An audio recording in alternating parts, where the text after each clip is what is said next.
Well, I've dipped my toe into this one slightly already by daring to mention this on the news, but Hangman Page kind of sucks. Yeah! No! Don't get me wrong, look, I was a huge fan of Hangman Page. I popped massively when he rode in on his horse in Stadium Stampede. I think he's had the second best feud in AEW history. Punk MJF better. But I just think he's kind of lost his way right now. I get, and I really loved the anxious millennial cowboy, but now he's just become a little bit of a bitch, if I'm honest.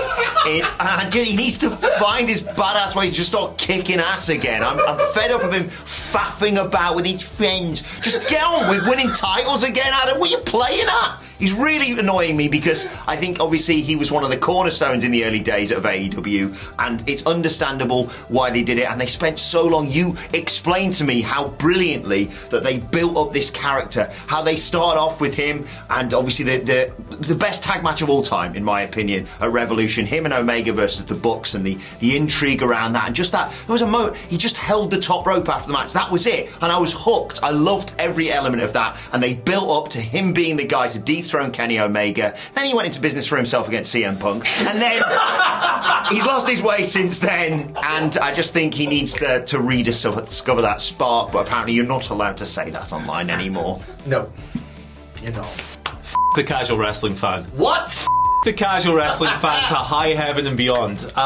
Number one, this person does not exist. This stupid straw man argument that is hoisted to the rafters every single time Tony Khan has the temerity to book somebody who isn't Bill Goldberg or whatever magazine cover star Johnny from 30 years ago remembers because they were on Nitro a couple of times. Anytime he books a Mystico or a Kazuchika Okada, who draws tens of thousands of people in Japan every single month. Anytime he promotes like a pay-per-view that's a nice tribute to Antonio Inoki, genuine wrestling and cultural icon. He's a nobody. The casual fan won't know about this. I'm sick and tired of hearing of this. It's been 5 years of this promotion's lifespan, AEW's. We've been listening to the same bollocks over and over again. In fact, it goes even deeper than that. It's been 22 years since WCW died, and yet any single time something happens that even's remotely niche on wrestling television, we're treated to a million different bullshit diatribes about, oh, what about the casual fan? Like they're this shriveling little oyster of a thing that just coils up and can't take it anymore when someone they've never heard of is on wrestling television, regardless of how decorated they are in their own lane. It happened again recently with Mystico in AEW. Mystico, by the way, the draw of the decade in the 2000s, beating out John Cena and Brock Lesnar. Yeah, he's a nobody. How the casual fan cope with him? It's a kind of a point that we've gone over and over and over. Now, it really shouldn't annoy me at this stage to this level, but it's something that a lot of people are invested in as a bit of a thought experiment. As we're recording this just yesterday, I tweeted, the casual wrestling fan, it's good to indulge in niches. It's good that we have promotions nowadays who will go, yes, I embrace wrestling history and bring this person in. It's good that CM Punk on a big level pay-per-view will come out to AFI just to pop people who were there 20 years ago. That's nice, that's fun, that's good.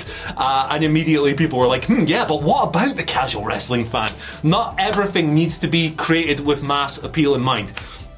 If all art was created to appeal to as many people as possible, to reach the widest possible audience, there would be no good art whatsoever. Do people slide into Slipknot's DMs and go, yes, nice little album you've got there, but have you considered writing pop music instead? Do they, they probably do this actually, but do they at Marty Scorsese and go, your movies could really use a superhero or two? Yeah. Given his diatribe, that's probably a bad example. But this idea that wrestling fans have that everything needs to be created to reach as many people as possible is complete and utter bullshit. Niches are good, hardcore audiences are good, that's who you monetize, that's who you make your most money from, that's who you get the most loyalty from. The casual wrestling fan, he's a dick. Yes! I might have to private my social media after this one because I'm deathly afraid the mob is going to come for me, because The Rock, one of the most celebrated names in the industry, I know there's a lot of discussion to be had about whether or not he's good in ring. Of course, we've already had those conversations, and I think, generally speaking, he's fine. He's proficient, he's good at what he does, he hits the spots he needs to hit, but he's not obviously a technical mastermind. People would say that, though, it's okay, because it was all about the character. Sure, it was all about the mic work. I don't really think the mic work was even that good, to be quite honest. He was really good at delivering the 4 lines that he would deliver in every single promo. cutting someone off and telling them it doesn't matter. Usually some kind of, I know it was the 90s or the 2000s and it was in to be homophobic, but that stuff's really cringy to look back on. Telling someone he's going to shine something up and, turn it sideways and then going blah, blah, blah, blah, blah, blah, blah at the end of his promos.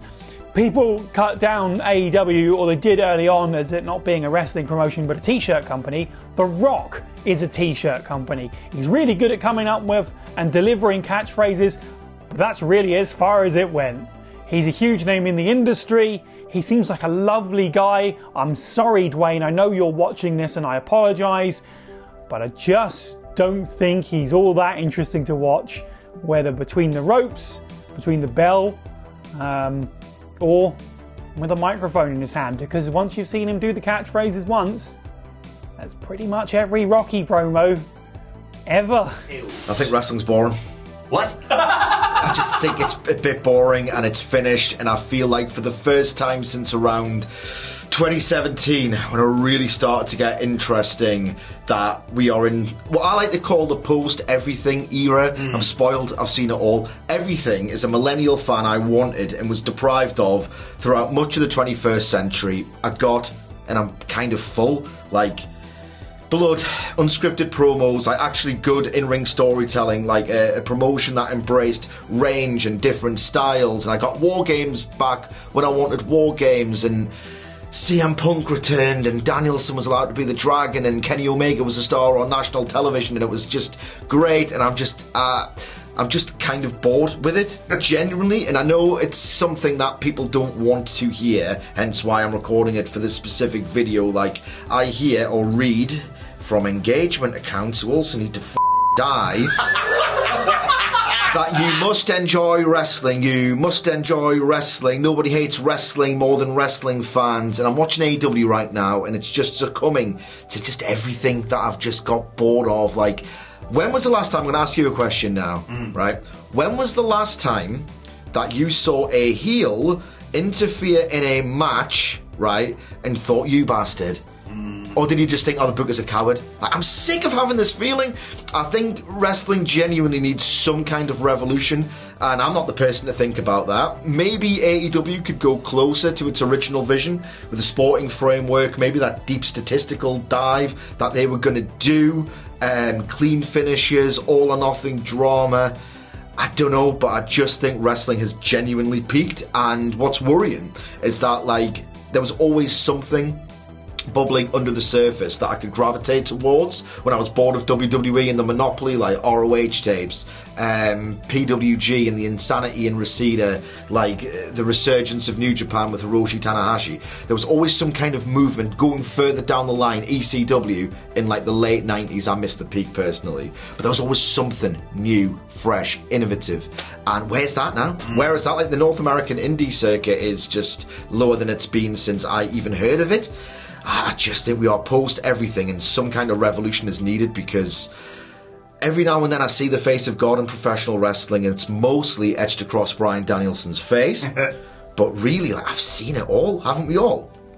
Look, I know we're not supposed to timestamp these videos so you can watch them forever and ever and ever, but I just want to make it clear that it's 2023 and not 2020, because in 2020 I needed Jon Moxley so much. Every single week, every Wednesday, I needed Jon Moxley more than any wrestler there was, to just remind me that everything was going to be okay, to remind me to call loved ones he was the man. And he's still a man, but you just see quite a lot of the man. I would love Jon Moxley to take the holiday that he spoke for such a long time about taking and never took. I would love Jon Moxley to benefit from what so many wrestlers get when they get injured, which he never ever does, and get that break from television. It's a fault not of his, but of just how popular he became when AEW needed him most, by how AEW does repeat the use of the Blackpool Combat Club with Jon Moxley as its centrepiece and top star. And I get nervous as I'm talking about Jon Moxley because he's so beloved, so I understand why he's there on television. I just don't need as much of him as I'm getting. He has recovered from a very scary injury that he suffered in that match with Rey Fenix. I don't want that to be the reason why he's gone, but I don't want to continue to be pulling that face whenever I see Jon Moxley.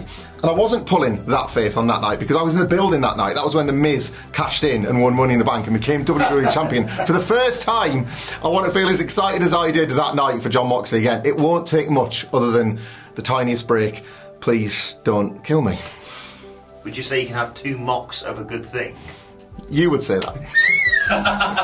When you think of a professional wrestling opinion that will get you killed, there's only one answer, and that is all of them. Because whatever opinion you have on anything to do with wrestling these days, there is always going to be a handful, or a lot more than that, of people wishing all kinds of horrible, heinous acts to happen to you just because you don't fully agree on something to do with the silly world of professional wrestling.